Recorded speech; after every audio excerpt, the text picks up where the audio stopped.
ॐ भद्रं कर्णेभिः शृणुयाम देवाः भद्रं पश्येमाक्षभिर्यजत्राः स्थिरैरङ्गैस्तुष्टुवागुंसस्तनूभिर्व्यसेम देवहितं यदायुः स्वस्ति न इंद्रो वृद्धश्रवाः स्वस्ति नः पूषा विश्ववेदाः स्वस्ति नस्तार्क्ष्यो अरिष्टनेमिः स्वस्ति नो बृहस्पतिर्दधातु ॐ शान्ति शान्ति शान्तिः।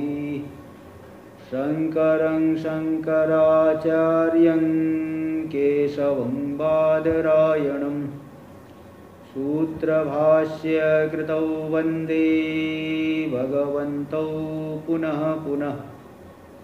ईश्वरो गुरुरात्मेति मूर्तिभेदविभागिने व्योमवद्व्याप्तदेहाय दक्षिणामूर्तये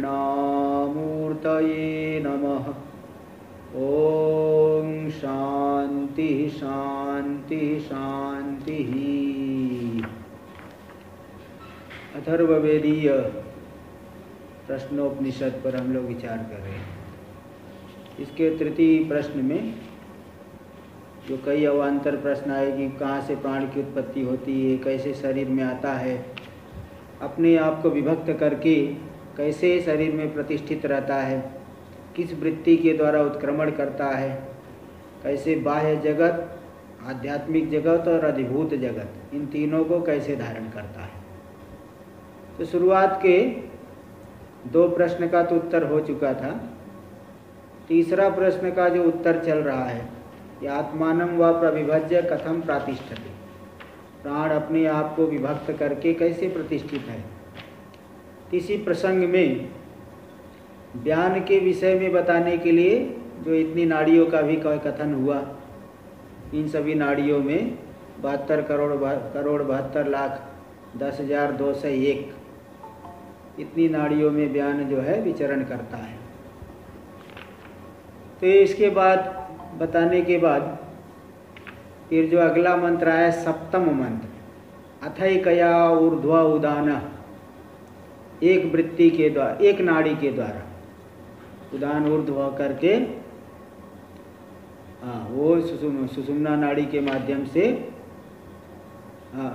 ऊर्ध्व जो जाते गमन करेगा, ऊर्ध्व ऊपर की तरफ जाने वाले के द्वारा वो उदान जो है पुण्य कर्मों के द्वारा पुण्य लोक को ले जाएगा, पाप कर्मों के द्वारा पाप प्रधान योनियों की प्राप्ति कराएगा, और दोनों का मिश्रण होगा तो मनुष्य शरीर की प्राप्ति कराएगा। ये उत्क्रमण वायु उदान ही है, भले नाड़ी अलग अलग रहती है। अब वो सुषुम्ना से जाएगा तो ब्रह्मलोक जाता है, अन्यत्र आया है, और अन्य नाड़ियों से जाएगा तो अन्य, इसलिए ये तो थोड़ा अन्यत्र से भी अध्याय करके जो है, अन्यत्र जहाँ शास्त्रों में आया है तो उसका विषय जो है विभाग कर लेना चाहिए। ये 7वें का तो पूरा हो चुका था। तो मतलब यहाँ तक ये बता दिए कि आत्मानं व प्रविभज्य कथम प्रातिष्ठते, इसका भी प्रश्न, ये तृतीय प्रश्न का भी उत्तर पूरा हो चुका है। अब जो चतुर्थ प्रश्न था, अच्छा, केन उत्क्रमते, चतुर्थ जो है ना, ये पंचम वाले का जो उत्तर दे रहे हैं उसी के बीच में चतुर्थ वाला भी आ जाएगा। पंचम प्रश्न था कि कैसे बाह्य जो अधिभूत, अधिदैव और अध्यात्म, इन तीनों जगत को कैसे धारण करता है, तो उसी का उत्तर देने में ही बीच में आ जाएगा कि किस वृत्ति विशेष के द्वारा यह उत्क्रमण करता है, तो दिखा देंगे। अच्छा, अभी यहाँ भी तो आ गया था, लेकिन अगले 9वें मंत्र में दिखाएंगे। चलो कोई बात नहीं। देखिए हम लोग 8वां मंत्र, अष्टम मंत्र पर देखा जाए। पहले इसका टीका दे रहे हैं। कथम बाह्यम अभिधत्ते कथम अध्यात्मम, यह जो प्राण है, बाह्य जगत यानी बाह्य से दो को लेना, अधिभूत और अधिदैव। और तो कथम बाह्यम अभिधत्ते कथम अध्यात्म। बाह्य से दो को लेना है, अधिभूत और अधिदैव और अध्यात्म। अध्यात्म से तो आध्यात्मिक ही लेना, शरीर जो है शरीर इंद्रिय आदि। ते जो प्राण बाह्य और अध्यात्म इन दोनों जगत को कैसे धारण करता है, ये जो पंचम प्रश्न है उसका उत्तर इत्यस्य उत्तरम आह, इस प्रश्न का उत्तर देते आदित्य। पहले अष्टम मंत्र देख लीजिए। आदित्यो ह वै बाह्य प्राण उदयत्तेष येनं चाक्षुषं प्राणम अनुगृह्णानः पृथिव्यां या देवता सहसा पुरुषस्य अपानम अवष्टभ्यान्तरा यदाकाशः स समानो वायुर्व्यानः आदित्यो ह वै बाह्य प्राणः। देखिए प्राण भी सर्वत्र है, प्राण की भी व्याप्ति सर्वत्र है, तो आदित्य मंडल में भी है और यहाँ पे भी है। तो आदित्य मंडल में जो प्राण है आदित्यो ह वै बाह्य प्राण, आदित्य मंडल में जो प्राण है वो बाह्य प्राण हो गया। प्राण की व्याप्ति सर्वत्र आदित्य मंडल में भी है। तो आदित्य रूपी आदित्य मंडलस्थ जो प्राण है बाह्य प्राण वो बाह्य प्राण है। तो ये सब वही जो बाह्य प्राण येनम चाक्षुषम प्राणम अनुगृह्णानः उदयति। चक्षु में स्थित प्राण को, चक्षु के भीतर भी प्राण है, अगर प्राण नहीं होगा तो कोई भी इंद्रिय कार्य नहीं कर सकती है। शरीर में कहीं भी प्राण अगर न हो तो पैरालिसिस लकवा हो जाएगा। तो इसलिए चक्षु के भीतर भी प्राण है, आदित्य मंडल में भी प्राण है। ते जो आदित्य मंडलस्थ बाह्य प्राण है इस चक्षुस्थ प्राण का के ऊपर अनुग्रह करते हुए उदित होता है, वह आदित्य उदित होता है। इसीलिए चक्षु के द्वारा हम रूप को ग्रहण कर पाते हैं। अगर आदित्य मंडलस्थ बाह्य प्राण हमारे चक्षु के ऊपर अनुग्रह न करे तो हम लोग रूप आदि का ग्रहण नहीं कर सकते। तो इस तरह से समझ लेना चाहिए, युक्ति लगा देना चाहिए। पृथिव्याम या देवता, पृथ्वी में जो देवता है, कौन सी देवता? अग्नि देवता। पृथ्वी में जो देवता है अथवा पृथ्वी के अभिमानी देवता ले लीजिए, पृथ्वी के अभिमानी देवता, तो वह सहसा पुरुषस्य अपानम अवष्टभ्य, वह पुरुष के अपान वायु को दृढ़ करके स्थितो भवति, ऐसा अध्याय कर लेना, स्थित होती है। इसीलिए पुरुष की अपान वायु को दृढ़ कर लेने से पुरुष का शरीर गिरता नहीं तो बांस का डंडा ऐसे खड़े कर दो, खड़े नहीं रह पाए, गिर जाएगा। हम लोगों का शरीर भी बांस के डंडे की तरह ऐसे खड़ा हुआ है, गिर क्यों नहीं रहा है? अब वैज्ञानिक लोग कहेंगे ग्रेविटेशनल फोर्स है, खींच के रखा है। आप उसको ग्रेविटेशनल फोर्स कह रहे हो। और यहाँ पे जो है ये शास्त्र बता रहा है कि पृथ्वी में जो अभिमानी देवता है अपान को दृढ़ करके स्थित है, अपान वायु को खींच करके रखी है। इसलिए वह हमारा शरीर गिरता नहीं तो ऊपर चले जाए अथवा गिर जाए, लेकिन ऐसा नहीं होने देती। पृथ्वी अभिमानी देवता अपान वायु को खींच करके रखी है, बराबर बैलेंस करके रखी है, इसलिए गिर नहीं पाता शरीर। जैसे कोई बांस का डंडा ही हो, तीन तरफ से अगर रस्सी बांध दो अथवा चारों तरफ से रस्सी बांध दो तो ये बांस का डंडा खड़ा हो जाएगा। इसी तरह से पृथ्वी अभिमानी देवता हमारे अपान वायु को दृढ़ करके स्थित है, इसलिए हमारा शरीर गिरता नहीं है। और अंतरा यदाकाश, मध्य शरीर पृथ्वी के ऊपर जो आकाश है, आकाश से यहाँ लेना आकाशस्थ वायु, इसमें न्याय है मंचा क्रोशंती। मंचा क्रोशंती शब्द कई बार आ चुका है, देखो प्रयोग आ चुका है। मंचा क्रोशंती का मतलब मंच चिल्ला रहे क्या? मंचा मतलब मंचस्था, मंच में स्थित पुरुष चिल्लाते रहे हैं, लेकिन क्या कह देते शॉर्ट में, संक्षेप में कहते मंचा क्रोशंती। तो अजहत लक्षणा से अर्थ लिया जाता है मंचस्था पुरुषाः क्रोशन्ति, मंचस्थ पुरुष चिल्ला रहे हैं। ठीक इसी प्रकार यहाँ पे आकाशः का अर्थ है आकाशस्थ वायु, जो पृथ्वी के ऊपर जो आकाश है, उस आकाश में स्थित जो वायु है स समानो, वही समान वायु है। मतलब आकाश में स्थित वायु, हमारे शरीर के भीतर जो आकाश में स्थित वायु समान है और बाहर का जो वायु है तो वह बाह्य आकाशस्थ वायु समान वायु।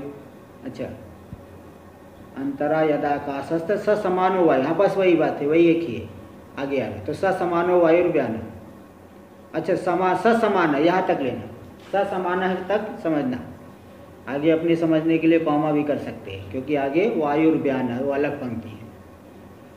तो आकाश में जो स्थित वायु है वही समान है, मतलब वह समान वायु के ऊपर अनुग्रह करता है। ठीक है। और वायुर्व्यान, वायुर्व्यान से लेना सामान्य वायु, केवल आकाशस्थ नहीं, सामान्य वायु व्यान है, इसलिए वो व्यान वायु के ऊपर वह अनुग्रह करेगा। अब इसमें सब कारण आदि दिखा देंगे भाष्य में। व्यान वायु के ऊपर जो व्याप्त वायु, क्योंकि व्यान जैसे हमारे पूरे शरीर में व्याप्त है, इसी प्रकार सामान्य वायु जो पूरे व्याप्त है ब्रह्मांड में, वह व्यान के ऊपर अनुग्रह करता है। तो इस तरह से ये जो है पूरा अनुग्राह्य अनुग्राहक भाव है इनमें। अब इसी प्रकार से ऐसे अनुग्रह करते हुए पूरे जगत को धारण करते हैं। टीका में देखिए, टीका भाष्य में देखिए, आदित्यो हवय प्रसिद्धो, या जो प्रसिद्ध आदित्य है, हवय प्रसिद्धि अर्थ में है, जो प्रसिद्ध आदित्य है, हाँ तो प्रसिद्धो ही अधिदैवतम बाह्य प्राण, यह जो प्रसिद्ध आदित्य है वही अधिदैव, अधिदेव में बाह्य प्राण हो गया। देवताओं में वही समझ लो बाह्य प्राण है, आदित्य, यानी आदित्य मंडलस्थ, क्योंकि प्राण तो सर्वत्र है, आदित्य मंडल में भी। स एष उदयति, यही जो है उदित होता है, उद्गच्छति, उदित होता है। एष हीनम, क्या उदित, क्या करते हुए उदित होता है, तो बता रहे एष हीनम आध्यात्मिकम चक्षुषी भवम चाक्षुषं प्राणम। अध्यात्म में हमारे शरीर में जो चक्षु इंद्रिय है, चक्षु इंद्रिय में जो चाक्षुष प्राण है, उस चाक्षुष प्राण को बाह्य आदित्यस्थ प्राण अनुग्रह करता है। कैसे अनुग्रह करता है? प्रकाशेन अनुग्रहणानो, अपने प्रकाश के द्वारा अनुग्रह करते हुए, रूपोपलब्ध, रूप की उपलब्धि के लिए अनुग्रह करता हुआ, मतलब चक्षुषा आलोकम कुर्वन्, चक्षु में आलोक करता हुआ, प्रकाश करता हुआ, उसके ऊपर अनुग्रह करता हुआ यह बाह्य प्राण जो आदित्य है वह उदित होता है। अच्छा, प्रसिद्धा देवता, ये आगे आ रहे हैं। हाँ, आगे भाष्य में देखिए, तथा पृथिव्याम अभिमानिनी या देवता प्रसिद्धा, इसी प्रकार पृथ्वी में जो पृथ्वी की अभिमानी देवता प्रसिद्ध है, अग्नि देवता ही, टीकाकार अग्नि देवता कह रहे हैं, तो पृथ्वी अभिमानी देवता है, अग्नि देवता टीकाकार ले रहे हैं। वह पृथ्वी अभिमानी देवता क्या करती? शैसा पुरुषस्य अपानम, यानी अपान वृत्तिम अवष्टभ्य, अपान वृत्ति को दृढ़ करके, आकृष्य, खींच करके, वशीकृत्य, अपने अधीन करके, आधायो अपकर्षणेन अनुग्रहं कुर्वती वर्तते, नीचे की तरफ अपकर्षण करके, खींच करके, अनुग्रह करते हुए यह पृथ्वी के अभिमानी देवता स्थित है। अपान वायु को खींच करके रखी है, नहीं खींच के रखी तो क्या हो जाता? बोले अन्यथा ही शरीरम गुरुत्वात् पतेत, शरीर गुरु होने से नीचे गिर जाता। अरे भाई, जैसे आम का फल है नीचे गिर जाता है, हमारा शरीर भी ऐसे खड़ा कैसे रहेगा? बांस की तरह खड़ा क्यों रहेगा? नीचे ऐसे गिर जाता। अथवा सावकाशे व उद्गच्छेत, सावकाश मतलब ऊपर की तरफ चले जाता, सावकाश में खाली जगह में ऊपर की तरफ चले जाता, तो सावकाश में चल, लेकिन वो खींच के रखी इसलिए खड़ा है, अपान वायु जो है खींच के रखी इसलिए शरीर हमारा गिरता नहीं। टीका में सब आ जाएगा। टीका में देखिए, या देवता प्रसिद्धा, इति। अग्निदेवता पृथिव्येव, अग्निदेवता ही पृथ्वी है। यस्य आयतनम अग्निर, नहीं, ये अग्नि देवता, जो प्रसिद्ध देवता कौन है? अग्नि। और पृथ्वी एवं यस्य आयतनम, पृथ्वी ही जो जिसका आयतन है। अग्निर्लोक, अग्नि जिसका लोक है, पृथ्वी आधार है। अग्नि देवता लोक का, जो लोक शब्द का स्वयं प्रकाश भी लेते हैं कहीं कहीं। लोक, लोक मतलब लोकरी दर्शनी धातु से बनता है। तो जैसे आत्मा के लिए कहीं कहीं लोक आया है, तो अग्नि लोक है। पृथ्वी जिसका आयतन है, अग्नि ही जो लोक है, ऐसा इति श्रुतिर। तो ऐसी श्रुति होने से अग्नि संबंधावगम, संबंधावगमात ब्रैकेट वाला पाठ ज़्यादा अच्छा है। अग्नि का संबंध पृथ्वी में मालूम पड़ा है, इसलिए पृथ्वी में जो प्रसिद्ध देवता है अग्नि देवता है। फिर वहाँ जो आया कि अपान वृत्ति को अवष्टभ्य मतलब आकृष्य, अवष्टभ्य तदनंतरम अध्याहारेण वाक्यं पूरयति।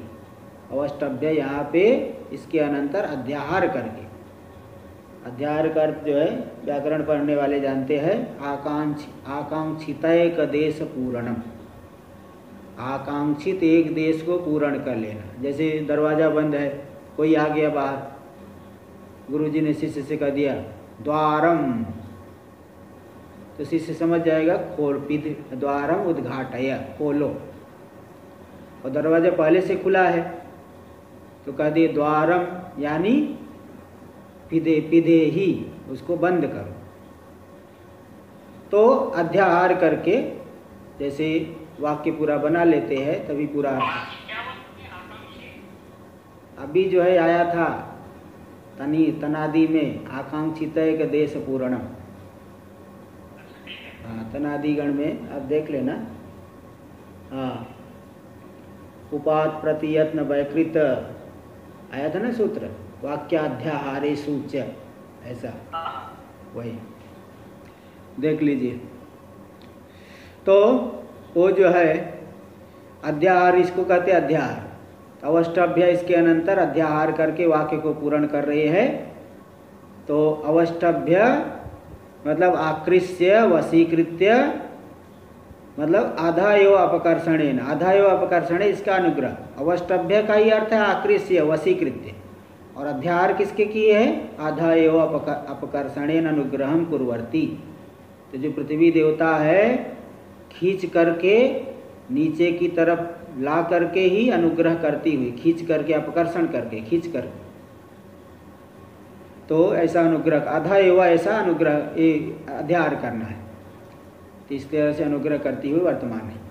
देखो टीका में आगे दे रहे, वृत्तार्थम स्तंभादेर ऊर्ध्वमुखेन निखातस्य। वृत्त यानी नृत्य आदि करने के लिए। 3 नंबर टिप्पणी में देखो दे दिए वृत्त का अर्थ, वृत्त का अर्थ दिए 3 नंबर। वृत्तार्थम इति वृत्तम पद्ये चरित्र इति अमर। वृत्त का अर्थ, वृत्तम का अर्थ पद्य, पद्य जो लिखते हैं ना छंद, उसको वृत्त भी कहते हैं। पद्य जो कविता लिखेंगे, पोएट्री, पद्य।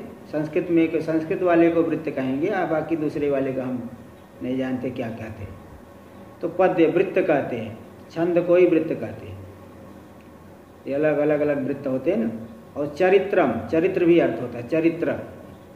तो देखो इसका उदाहरण दे रहे, इति अमरा तथा च केचित नटाः मिथो बद्ध वंश युग्म द्वयम। कुछ नट लोग जो नट दिखाते, खेल दिखाने वाले, वो नट लोग क्या करते, 2 बांस को बांध के, एक बांस उधर है एक बांस इधर है। और बांस जो है वंश, बंधे हुए वंश, वो कैसे टिकेंगे? तो नाति दूरे भूमौ निखाया, ज़्यादा दूर नहीं, थोड़े थोड़े दूर में दोनों बांस को ऐसे बांध करके भूमि में जो है निखाया, उसको खोद करके बांध, ऐसे करके तदुपरि दृढ़ाम रज्जु मातन्य, उसके ऊपर दोनों बांसों के ऊपर एकदम दृढ़ रज्जु को खींच करके, तत्र नदानी कुर्वन्ति, उस पर नाचते। इति प्रसिद्धम तादृशम नटादि चरित्रम वृत्तम। वो नटादि के चरित्र ही, वो जो नाचते उसके ऊपर खेल दिखाते, वही है वृत्त, तदर्थम। तो देखो वृत्तार्थम, वृत्त के लिए स्तंभ आदि को ऊर्ध्वमुखे ने निखाता है, ऊर्ध्वमुख करके वो गाड़ा गया है। तो परितो विद्यमान रज्जु भी, तो देखो चारों तरफ रस्सी से खींच करके बांध देंगे उधर, देखो नहीं तो बांस का डंडा गिर जाएगा ना, ऐसे थोड़ी वो उसके ऊपर चढ़ के नाचेंगे, कुछ चारों तरफ से रस्सी से खींच करके बांध देंगे, तो वही बांस का डंडा ऐसे खड़ा हो जाएगा। और दो उधर एक दूसरा भी है, तो दोनों बांस के ऊपर एक दृढ़ रस्सी बांध करके उसी के ऊपर नाचते हैं। ये आप लोग देखे होंगे, ये तो कोई नई बात नहीं बता रहा हूँ, लेकिन यहाँ आया है। तो निखातस से परितो विद्यमान रज्जु भी, चारों तरफ विद्यमान रज्जुओं के द्वारा अधैव अपकर्षणेन, वो नीचे खींच के रखेगी रस्सियाँ, इसलिए वो नीचे नहीं गिरता है, ऐसे ही खड़ा रह जाता है बांस का डंडा। तो पतना भाववत, जैसे पतन नहीं होता इसी प्रकार अधैव अपकर्षणेन शरीरस्य पतनाभाव सिद्ध्यति। इसी प्रकार जो पृथ्वी में देवता है हमारे अपान वायु को खींच के रखती है, इसलिए हमारा शरीर सीधा खड़े रहता है, नहीं तो गिर जाता है जमीन पे अथवा ऊपर चले जाता, लेकिन ऐसा नहीं होने दे रही। अनुग्रहम कुर्वती, कौन सा अनुग्रह करे? अनुग्रहमिति शरीर धारण लक्षणम इत्यर्थ, शरीर धारण रूपी अनुग्रह करती हुई। नहीं ऐसा नहीं करते तो क्या करते? अन्यथा शरीर गुरु होने से शरीरम गुरुत्वात् पतित, नीचे गिर जाता अथवा ऊपर चले जाता, सावकाश खाली जगह में ऊपर उड़ जाता, जैसे रुई उड़ जाती है। देखो टीका में दे रहे, अन्यथा पृथ्वी देवता या विधारणा करणे, पृथ्वी देवता अगर विधारण नहीं करती तो गुरुत्वाद अपानेन अधैव आकर्षणात्, गुरुत्व होने से अपान के द्वारा नीचे खींचे जाने से, सावकाशे भूम्यादि पतन प्रतिबंधका भाव स्थले, जहाँ भूमि आदि पतन के प्रतिबंधक नहीं है वहाँ जो है वो सावकाश चले जाता, खाली जगह में गिर जाता, नीचे गिर जाता तो ऊपर उड़ चले जाता, ये पतित हो जाता। इसलिए तो इस तरह से ऐसा हो जाता है पतित, सावकाश खाली जगह में वो गिर जाता, लेकिन ऐसा नहीं हो रहा है, शरीर जो है हम लोगों का खड़ा है इत्यर्थ। आगे देख लीजिए, यदेतद अंतरा मध्य द्यावा पृथिव्योर यह आकाश, जो द्युलोक और पृथ्वी के बीच में जो आकाश है, दिवो द्यावा, द्युलोक और पृथ्वी इनके बीच में जो आकाश है, तो तस्थो वायुर आकाश, तो बीच में जो आकाश है तो केवल आकाश नहीं, आकाशस्थ वायु को आकाश शब्द से कहा गया। जैसे मंचस्थवत, वही जो उदाहरण दे दिया, मंचा क्रोशंती, यानी मंचस्थ पुरुषा क्रोशंती, अजहत लक्षणा से उसको ले लेते हैं। इसी प्रकार आकाश, बीच में जो आकाश है मतलब आकाशस्थ वायु है, वही है समान वायु, क्योंकि समान वायु के ऊपर वो अनुग्रह करती है। टीका में देख लो, इसको दे रहे हैं, अंतरा यदाकाश इति वाक्यम व्याचष्टे, इस वाक्य को जो है कि व्याख्या कर रहे हैं, यदेतद, यद इति क्लीबत्वम छांदसम इत्याह, यद जो है क्योंकि वायु तो पुल्लिंग है तो यद तो पुल्लिंग होना चाहिए था, यहाँ नपुंसकत्व है, छांदस क्लीब नपुंसक लिंग, छांदस प्रयोग हुआ है, होना चाहिए पुल्लिंग, इसलिए यहाँ भाष्य में यह ऐसा अर्थ कर दिए, देखो दे दिए ना, द्यावा पृथिव्योर यह आकाश, यद की जगह यह ऐसा अर्थ कर दिया आकाश। तो मंचस्थवादिति, मंचस्थवाद का क्या लक्षण है, दृष्टांत का क्या मतलब है, तो उदाहरण स्वयं दे रहे, मंचा क्रोशंती इत्यत्र, मंच शब्देन मंचस्था यथा लक्ष्यन्ते, मंचा क्रोशंती यहाँ पे जैसे मंच शब्द से मंचस्थ पुरुष लक्षित होते हैं, तथा आकाश शब्देन तस्थो वायुर्लक्ष्यते, इसी प्रकार आकाश शब्द से आकाशस्थ वायु लक्षित हो रहा है इत्यर्थ। ते हो गया, ते जो आकाशस्थ वायु है, समान वायु, ये हमारे समान वायु के ऊपर अनुग्रह करता है ना, समान वायु के ऊपर यह अनुग्रह करता है, क्योंकि हमारे शरीर के बीच में आकाश में समान वायु है, और यहाँ अंतरिक्ष पृथ्वी और द्युलोक के बीच में जो आकाश है, उस आकाश में वो वायु है, आकाशस्थत्व दोनों में समान है, दोनों ही आकाश में स्थित है, इसलिए वह आकाशस्थ वायु हमारे समान वायु के ऊपर अनुग्रह करता है। इसलिए दे दिए ससमान यानी समानम अनुगृहणानो वर्तते, आकाशस्थ वायु समान के ऊपर अनुग्रह करते हुए विद्यमान है। टीका में देख लीजिए, सामानाधिकरण्यम अनुग्राह्यानुग्राहकयोर अभेदोपचारात्। देखो यदाकाश स समान, जो आकाशस्थ वायु है वही समान है, तो सामानाधिकरण्य प्रयोग कैसे कर दिए? सामानाधिकरण्य प्रयोग इसलिए कर दिए कि अनुग्राह्य और अनुग्राहक में अभेद का उपचार यानी गौण प्रयोग से। अनुग्राह्य है समान वायु, अनुग्राहक है बाह्य वायु। जैसे अनुग्राहक है आदित्य और अनुग्राह्य है हमारी चक्षु इंद्री, यानी आदित्य हमारे चक्षु की इंद्री के ऊपर अनुग्रह करता है, इसलिए आदित्य हो गया अनुग्रह करने वाला, उसको कहेंगे संस्कृत भाषा में अनुग्राहक। और जिसके ऊपर अनुग्रह करता है चक्षु को कहेंगे अनुग्राह्य। इसी प्रकार बाह्य वायु है अनुग्रह करने वाला, इसलिए अंतरिक्ष में वायु, आकाश में जो वायु है अनुग्रह करने वाला हो गया अनुग्राहक। और समान वायु शरीर के भीतर वो हो गया अनुग्राह्य।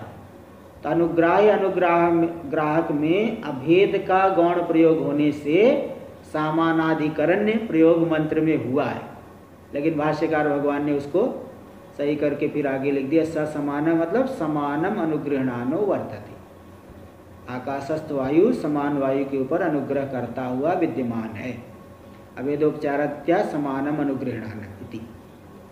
एवं उत्तरत्रापि अनुग्रह हेतुमा, इसी प्रकार आगे भी अनुग्रह में हेतु दिखा रहे समानस्य। एवं उत्तरत्रापि अनुग्रह हेतु, देखो आगे स्वयं अनुग्रह करने में हेतु दिखा रहे कि इसलिए जो है बाह्य आकाशस्थ वायु समान के ऊपर अनुग्रह करता है, हेतु दे रहे भाष्य में समानस्य अंतराकाशस्थत्व सामान्य। समान वायु हमारे शरीर के भीतर आकाश में स्थित है और बाहर का वायु जो दिखाए वो आकाशस्थ वायु, वो भी आकाश में स्थित है। तो बाह्य आकाश में स्थित वायु हमारे शरीर के भीतर के आकाश में स्थित समान वायु के ऊपर आकाशस्थ दोनों में समानता होने से उसके ऊपर अनुग्रह करता है। इस तरह से हेतु हो गया। देखो इसलिए एक पंक्ति दे रहे टीका में, शरीरांतराकाशस्थत्वम समानस्य। समान वायु में क्या रहता है? शरीर के भीतर आकाश में स्थित होना, शरीर के भीतर आकाश में स्थितत्व, स्थिति है उसकी। और द्यावा पृथिव्यंतराकाशस्थ, द्युलोक स्वर्गलोक और पृथ्वी के बीच में जो आकाश,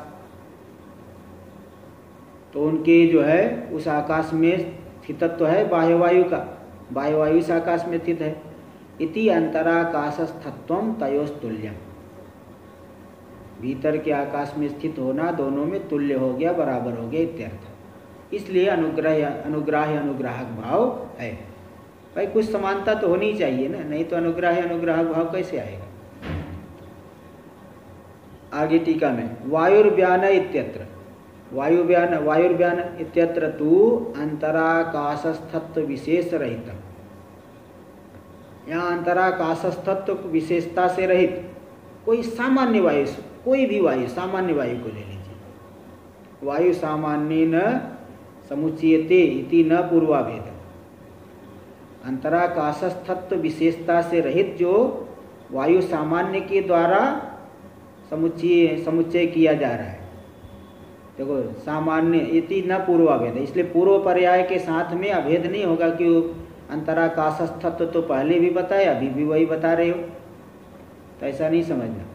अंतराकाशस्थत्व को नहीं लेकर के सामान्य वायु रूप से लिया जा रहा है। इत्या सामान्य सामान्येन च यो बाह्यो वायु, सामान्य रूप से जो वायु की समानता होने से जो बाह्य वायु है, सब व्याप्ति सामान्य, व्याप्ति की समानता व्यापक वायु है, सर्वत्र व्याप्त है, इसलिए व्यान, वही व्यान है।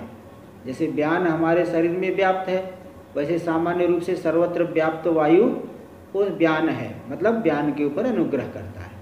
इसलिए व्यान मतलब व्यानम अनुग्रहणानो वर्तते, व्यान के ऊपर अनुग्रह करते हुए विद्यमान है इति अभिप्राय, ये अभिप्राय है।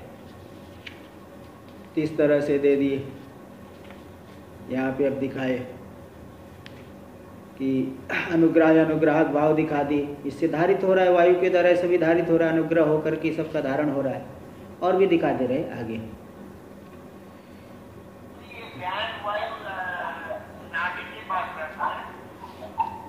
उदाहरण व्यान सर्व शरीर का, व्यान पूरे शरीर में रहता है, पूरे शरीर में है व्यान, नाभि नहीं। समान नाभि मंडल में रहता है। क्या करें स्वामी जी, जो प्राणिक हीलिंग करते हैं ना लोग, हाँ तो ये प्राण की करते हैं ना। हाँ वो जो, हाँ वो क्या करते हैं उसमें, उसका विशेष ज्यादा कुछ कोई लोग करते हैं ना प्राणिक हीलिंग, आजकल तो बहुत सुनने को मिलता है। हाँ नहीं मैं प्राण के उपासक होते हैं। अब वो तो क्या करते हैं, मैं सुना तो हूँ कुछ करते हैं, लेकिन मुझे पता नहीं, मैं कभी गया नहीं हूँ उसमें। हीलिंग, प्राण हीलिंग वो सुना तो हो, लेकिन मुझे पता नहीं वो क्या करते हैं। मैं इसलिए मैं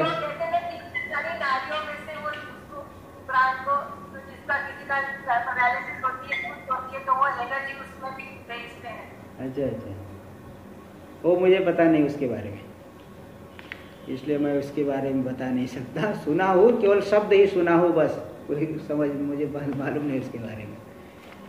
देखिए आगे, तो आगे नवम मंत्र पहले देख लीजिए, मंत्र ही पहले बताता हूँ। तेजो हवा उदानस तस्मादुपशांत तेजा पुनर्भवम इंद्रियैर्मनसि संपद्यमानैः। तेजो हवा उदान, जो सामान्य तेज है वह उदान वायु है, मतलब उदान वायु के ऊपर वह अनुग्रह करता है। जो सामान्य तेज है, सामान्य तेज ही उदान है, मतलब उदान वायु के ऊपर अनुग्रह करता है। बोले इसमें क्या प्रमाण है? बोले तस्माद उपशांत तेजाः, जिसका तेज शांत हो गया, मतलब उदान वायु निकल गई, उदान वायु निकल गई, तभी जो है तेज शांत हो गया। तो उपशांत तेजा, जो उपशांत तेज वाला हो गया, जब मर जाता है शरीर, मतलब प्राण निकल गया, तो शरीर ठंडा हो जाता है। शरीर ठंडा हो जाने पे फिर पक्का मालूम पड़ गया कि आदमी जो है शरीर छूट गया है। नहीं तो जब तक शरीर गर्म है, प्राण नहीं चलने पर भी कहते हो सकता है जीवित हो, लेकिन जब शरीर ठंडा हो गया तो कह देते हैं कि हाँ पक्का है जीवात्मा यहाँ से गमन कर चुके हैं। इसलिए उपशांत तेजा, जो उपशांत तेज वाला होता है, वह इंद्रियर मनसी संपद्यमान पुनर्भवम प्रतिपद्यते। इंद्रियों के मन में लीन हो जाने पर पुनर्भव, यहाँ से पूरा सूक्ष्म शरीर निकल के चले जाएगा। पुनर्भव यानी देहांतर, पुनर्भव मतलब शरीरांतर, दूसरे शरीर की प्राप्ति कर लेता है। तो इससे सिद्ध होता है कि तेज जो है उदान के ऊपर अनुग्रह कर रहा है। उदान निकल गया तो तेज शांत हो गया, इसलिए सामान्य तेज ही उदान है, मतलब सामान्य तेज ही उदान वायु के ऊपर अनुग्रह करता है। इसीलिए जब शांत तेज होकर के दूसरे शरीरांतर को चले जाता है, इस तरह से दिखाए उदान अनुग्रह। कौन अनुग्राहक हो गया? सामान्य तेज, अनुग्राह हो गया उदान। अब इसमें और कुछ गूढ़ बातें बताएंगे टीका में। तेजो हवा इति वाक्यम व्याचष्टे, तेजो हवा इत्यादि वाक्य की व्याख्या करें यद बाह्यम, भाष्य में यद बाह्यम हवै प्रसिद्धम, जो यह बाह्य प्रसिद्ध सामान्य तेज है। बाह्य तेज सामान्य रूप से प्रसिद्ध ही है, तभी इसीलिए तो गर्मी रहती है। सामान्य तेज, प्रसिद्धम सामान्य तेज, सामान्यम तेज। अब इसके ऊपर टीका में दे रहे, पूर्वम आदित्यात्मकं विशेष तेज उत्तम। देखो आदित्य विशेष तेज हो गया, अग्नि विशेष तेज हो गई, ये सब विशेष तेज है। और सामान्य रूप से जो व्याप्त तेज है वो सामान्य तेज हो गया। तो पहले तो आदित्य रूपी विशेष तेज को कहा गया, अत्र तेज सामान्यम उच्यते, लेकिन यहाँ पे तेज सामान्य को कहा जा रहा है। इति न पौनरुक्त्यम, इसलिए पुनरुक्ति दोष की दोबारा बोल दिए हैं, रिपीट कर रहे हैं। बोले रे ऐसा नहीं, पुनरुक्ति दोष नहीं है। न पौनरुक्त्यम इत्याह सामान्यम तेज, सामान्य तेज। तो जो बाह्य सामान्य तेज है वो क्या करता है? आगे भाष्य में तच्छरीरे उदाना, उदाना मतलब उदानम वायुम अनुग्रहणाति, प्रथमांत का द्वितीयार्ध में कर दीजिए विपरिणाम। तो सामान्य तेज शरीर में उदान वायु के ऊपर अनुग्रह करता है। कैसे अनुग्रह करता है? स्वेन प्रकाशेन, अपने प्रकाश के द्वारा। 1 नंबर टिप्पणी में आप देख सकते हैं। स्वेन प्रकाशेन मतलब स्वकीय उष्णेन इति यावत, अपनी उष्णता से, अपनी उष्णता को उदान में डालता है, अनुग्रह करता है, तभी तो शरीर गर्म रहता है। देखो औष्णेन ही तेजोनुग्राह्यत्वम, वायोर, उष्णता के द्वारा, तेज के द्वारा अनुग्राह्य होता है वायु। ये कैसे मालूम पड़ा? बोले देहे वात प्रकोप व्यथाया,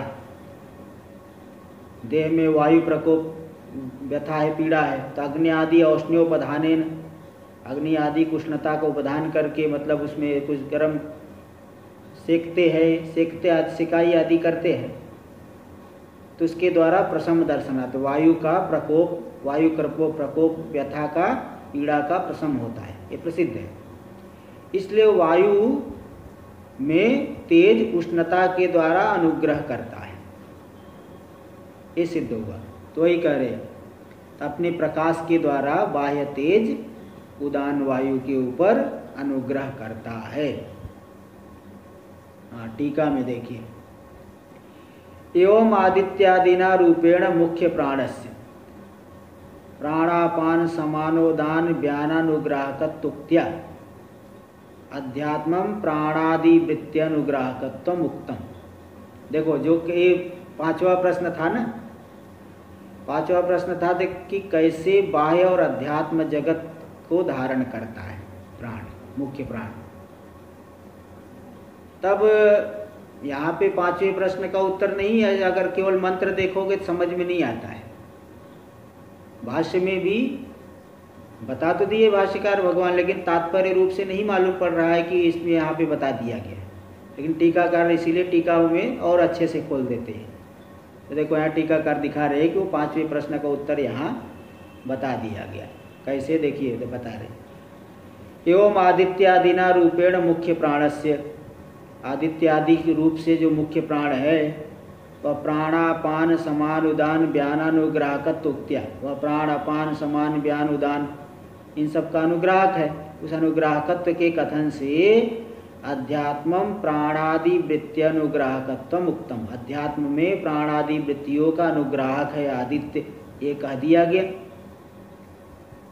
और आदित्य आग्नेयाकाश सामान्य वायु तेजो रूपी सन, वही मुख्य प्राण आदित्य रूप। देखो आदित्य में भी प्राण है, बता दिया गया। आदित्योपभय वै बाह्य प्राण, प्राण सब जो शरीर के भीतर भी आदित्य में भी है। तो आदित्य रूप से वही प्राण है, उसी प्राण, वही प्राण आदित्य रूप से परिणत हुआ है। तद रूप से आदित्य रूप से प्राण ही अवस्थित है। अग्नि आकाश सामान्य वायु तेज, तो आदित्य रूप, आकाश रूप, अग्नि रूप, सामान्य वायु रूप और तेज रूप, इन सभी रूपों को धारण करने वाला कौन है? प्राण ही है। तेजो रूपी सन, इन सब रूप वाला हो करके बाह्यम अधिदैवम आदित्यादिकम धारयति, बाह्य अधिदैव और आदित्यादि, अधिदैव बाह्य, अधिदैव आदित्यादि को धारण कर लेता है। तो देखो कैसे बाह्य जगत को धारण करता है, मतलब प्राण इन सभी रूपों में परिणत हो करके बाह्य जगत को धारण कर रहा है। या इति उक्तम, ये बात कह दी गई, भाष्य में नहीं आया था, लेकिन टीकाकार देखो इसका भाष्य के अभिप्राय को एकदम स्पष्ट कर दी। भाष्य इसीलिए कोई जो है ऐसे नहीं कि बहुत कई जगह बहुत गूढ़ भी है, बहुत गूढ़ है भाष्य, भगवान भाष्यकार जी ने जो लिखा है। तो बोले ये क्या धारण क्या कर रहे हैं, समझ में नहीं आ रहा है। बोले देखो तद रूपेण अवस्थान में वह तद धारण, प्राण जो आदित्य आदि रूपों से अवस्थित हो गया यही उसका धारण है, यही बाह्य जगत का धारण हो गया। और प्राणापान आदि अनुग्रहेण चक्षुरादि अनुग्रह होते हैं, प्राण अपान आदि के ऊपर अनुग्रह करके आदित्य वो जो है वो प्राण, तो चक्षुरादि का अनुग्रह का कथन हो गया। प्राण अपान आदि के अनुग्रह से चक्षु आदि इंद्रियों का भी अनुग्रह कर दिया गया, इसलिए तद द्वारा तदग्राह्य। उस चक्षुरादि के अनुग्रह को जब कह दिया कि तो उस चक्षुरादि के द्वारा उस चक्षु आदि इंद्रियों से गृहीत हो रहे हो जो अधिभूत विषय, उनका भी अधिभूत विधारकत्व मुक्तम। प्राण अपान आदि के ऊपर अनुग्रह करके चक्षुरादि के ऊपर अनुग्रह हो गया। तो चक्षुरादि के ऊपर अनुग्रह होने से चक्षु आदि इंद्रियों से गृहीत होने वाला जो अधिभूत है विषय, उनका भी विधारक हो गया प्राण। तो इस तरह से अधिभूत, अधिदैव, अध्यात्म तीनों को धारण कर लिया। ये प्रश्न का उत्तर जो है ठीक ढंग से यहाँ हो गया। और भी थोड़ा सा दे रहे हैं कि इसमें क्या प्रमाण है। तो स प्राण तच्चक्षु, सो अपान, वह प्राण है वही चक्षु है, सो अपान स वाक, वह वही अपान रूप है वही वाणी है। स व्यान तच्छ्रोत्र, वह व्यान है वही श्रोत्र है। स समान तन मन, वही समान है वही मन है। स उदान स वायु, सामान्य वायु। इति श्रुत्यंतरे चक्षुरादीनाम प्राणाद्यात्मत्वोक्ते। इस अन्य श्रुति में चक्षुरादि इंद्रियों को प्राणादि रूप कहा गया, इसलिए चक्षुरादि अनुग्राहकत्वोक्त्या, चक्षुरादि में अनुग्राहकत्व का कथन करने से चक्षुरादि का अनुग्राहक चक्षुरादि का अनुग्राहक होने से, उसका कथन होने से चक्षुरादि रूप आध्यात्म विधारकत्वम चोक्तम। चक्षुरादि रूप, चक्षु आदि इंद्रिय रूप जो अध्यात्म का भी वह धारण करने वाला हो गया। इति कथम बाह्यम अभिधत्ते कथम अध्यात्मम इत्यस्य उत्तरम उक्तम इति द्रष्टव्यम। ते जो पांचवा प्रश्न था कि कैसे प्राण बाह्य जगत को धारण करता है, अध्यात्म अधिदैव, अध्यात्म बाह्य में दोनों आ गया, अधिभूत अधिदैव और अध्यात्म, इन तीनों को कैसे धारण करता है, इसका उत्तर हो गया भाई। बाद में नहीं कहना है कि उसका उत्तर तो आया ही नहीं। अच्छे से देखो उत्तर, यहाँ टीकाकार बढ़िया जो है अच्छे से दिल। हाँ, ये जो हम लोग स्वाध्याय कर रहे हैं, हाँ, तो इसमें कौन सी वायु जो है ऊर्ध्वगामी बना रही हमारे ज्ञान? इसमें जो है ऊर्ध्वगामिनी मतलब स्वर्ग, जो ज्ञान उत्तरोत्तर बढ़ रहा है, हाँ, की तरफ जा रहा है, हाँ, नहीं आ रहा था। तो इसमें कौन सी वायु जो है काम कर रही है? प्राण वायु नहीं, इसमें तो देखो क्या है कि प्राण का ही परिणाम सभी इंद्रिया है, तो मन आदि भी प्राण का ही है, तो मन ही हमारा शुद्ध हो रहा है, ये ऊर्ध्वगामी हो रहे हैं। प्राण ही इंद्रिय रूप से अवस्थित होना विधारक हो गया। तो मतलब क्या है कि अब हम इसको श्रवण कर रहे हैं तो हमारा उपद पदार्थ का ज्ञान हो रहा है, अंतःकरण शुद्ध हो रहा है, यही ऊर्ध्वगामी हो रहे हैं। और क्या हो रहा है? और कौन सा कि केवल प्राण ही होगा? मन देखो मुख्य तो मन है ना, मन हमारा शुद्ध हो गया तो उसके अनुसार ही जो है सब फिर परिमार्जित हो गया। उदान वायु जो जैसे कि वो ऊर्ध्वगामी बनाती है, वो पुण्येन पाप, ऊर्ध्वगामी बनाती मतलब वो उत्क्रमण करके ले जाती है, उत्क्रमण करके वो ले जाती है, वो ऊर्ध्वगामी का वहां अर्थ लेना। यहाँ जो है ज्ञान हो रहा है, इसमें उदान वायु का नहीं। उदान ज्ञान होने में तो हमारे मन इंद्रिय का कार्य है। मन से हम आप जैसे आप अभी सुन रहे हो, मन आपका अगर नहीं यहाँ लगा हुआ है तो आपका सुनना न सुनना बराबर है, इसलिए मन को ही लेना है यहाँ पे। और वो भी चक्षु मतलब प्राण के द्वारा अनुग्रहित होता है, इसलिए समझ लीजिए कि वो प्राण ही मन को भी धारण कर रहा है, इसलिए ये शब्द दिखा दिए ना यहाँ पे। चलिए, तेजसा उदान वायुनुग्राहकत्व व्यतिरेक प्रदर्शनेन साधयति। तेज जो है उदान वायु के ऊपर अनुग्रह करता है, इसको व्यतिरेक प्रदर्शन के द्वारा, जो कि मंत्र में तो बता ही दिया कि जब उदान वायु निकल गई तो शरीर हमारा शांत हो जाता है। इससे सिद्ध हो रहा है कि उदान वायु के ऊपर बाह्य तेज अनुग्रह करता है, इसलिए जो है उदान वायु बाह्य तेज के अनुग्रह होकर के शरीर में उष्णता है, उदान वायु निकल गया तो शरीर शांत हो जाता है। तेज जो है प्रमाण हो गया। इसी व्यतिरेक प्रदर्शनेन साधयति यस्मात्, यस्मात् तेज स्वभावो बाह्य तेजो निगृहीत उत्क्रांति करता। उत्क्रांति करने वाला जो उदान वायु है वह तेज स्वभाव वाला, उष्णता स्वभाव वाला है। इसलिए बाह्य तेज से अनुग्रहित होता है, वह उत्क्रांति करता। उत्क्रांति करता इसलिए ना उदान वायु वह तेज स्वभाव वाला है, बाह्य तेज से अनुग्रहित है, इसलिए शरीर में रहता है तो उष्णता रहती है। तस्माद् यदा लौकिक पुरुष उपशांत तेजा भवति, जब लौकिक पुरुष उपशांत तेज वाला होता है तो फिर जान लेते कि तो मर गए, शरीर छोड़ के चले गए, ये प्रमाण हो गया। अब इसका थोड़ा रह गया है, टीका भी है, इसको हम अगले पाठ में ही करेंगे। कल अष्टमी अध्याय है। ओम भद्रं कर्णेभिः शृणुयाम देवाः, भद्रं पश्येमाक्षवीर्यजत्राः, स्थिरैरङ्गैस्तुष्टुवागुंसस्तनूभिर्व्यसेम देवहितं यदायुः। स्वस्ति न इन्द्रो वृद्धश्रवाः, स्वस्ति नः पूषा विश्ववेदाः, स्वस्ति नस्तार्क्ष्यो अरिष्टनेमिः, स्वस्ति नो बृहस्पतिर्दधातु। ओम शांति शांति शांति।